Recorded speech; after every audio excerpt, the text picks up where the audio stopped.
This is Mark, Head of Customer Education here at ClickFunnels, and in this video I'll be showing you how to use sections inside the editor. So you'll notice up here that you have a sections button. You can add a section, or if you click on all sections you can view all the sections that are on your page. The sections are going to be the green box that you see when you hover your mouse over the content. So there's a green box right there, and there's one right there. You'll notice that this one is actually smaller than this one here. So if I go into the settings for this section, I can change the top margin, which is going to be the space on top of the section. I can actually add a background image for just that section, as shown here. If I change the image position, I can set it to fill up the entire section, or I can repeat. There's a few different options for images there. And I can also change the section width. I can do a full page, wide, medium, small, or extra small section. So extra small is going to be this size here.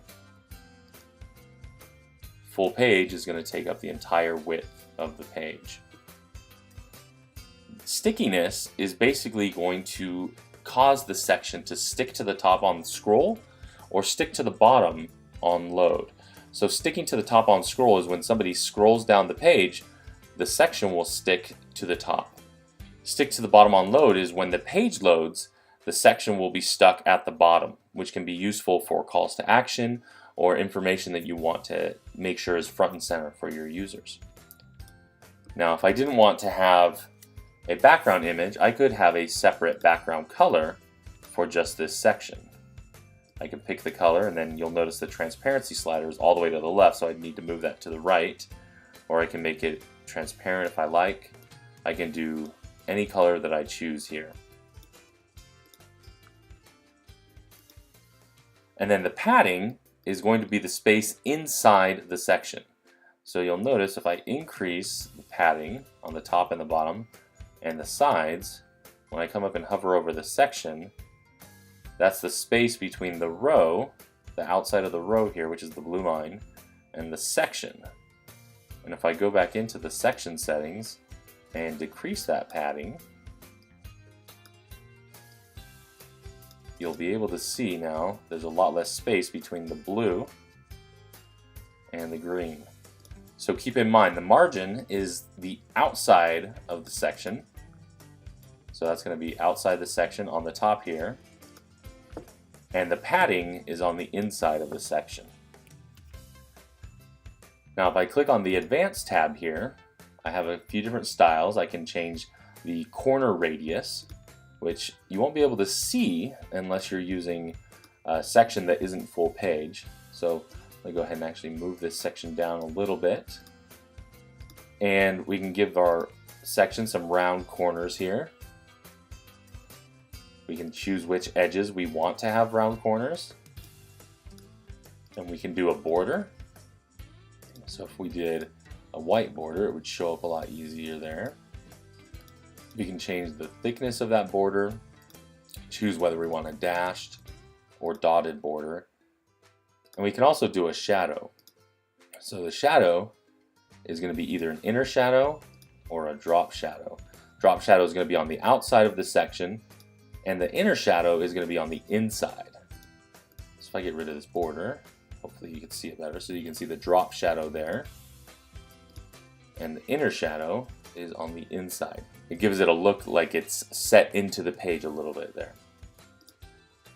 Under the animation tab, you'll see that there's a time delay setting. I can choose to fade in or fade in with scale. Fade in means it's going to fade in right where it's at. Fade in with scale means it's going to start small and get bigger. And if I select fade in, I'm going to set the time that I want it to fade in. So I can choose if I only want it to fade in after 5 minutes that someone has been on the page, or I could do 30 seconds. I can set this to whatever I like. Animation is going to be how the section appears. I can have it appear on page load or on page scroll. Now this wouldn't work in conjunction with the fade in right here. But on page load, I could have it fade in, And this is in milliseconds here. So 500 milliseconds is going to be half a second. I can have it fade in, scale in, slide in from the left, from the right, from the top, or the bottom. And I'll show you what that's going to look like. We'll go ahead and give this a 2-second delay, which would be 2000 milliseconds. I'm going to save this page. And then I'm going to preview. And you'll notice it hasn't appeared yet. It's going to take 2 seconds, and then it jumps in there. So that's how you can use those animation settings. The other settings that are available inside the section settings, you can choose whether you want an entire section to be displayed on mobile and desktop, mobile only, or on desktop only. You can also hide the section right here. And if you click the hide button, you'll see you'll get a chance to undo that hide for a few seconds. Now, if you go back into all sections, you'll be able to see all your sections, and you can unhide from this menu here. You can also drag to rearrange. You can duplicate, or you can delete. The other thing that you can do is if you click on Get CSS Info, you can change the name of your section or get the CSS ID selector if you're using any custom CSS. So if I wanted to change this to My Cool Headline, I would click the Update tab. And if I go back into all sections, you'll see that the name of it has updated here. You can also click right here to open those settings. Now if I wanted to delete this section, I could go right here and click this trash can icon, or I can hover my mouse over the section and click the trash can icon right here. Hope that helps. Please let us know if you have any questions.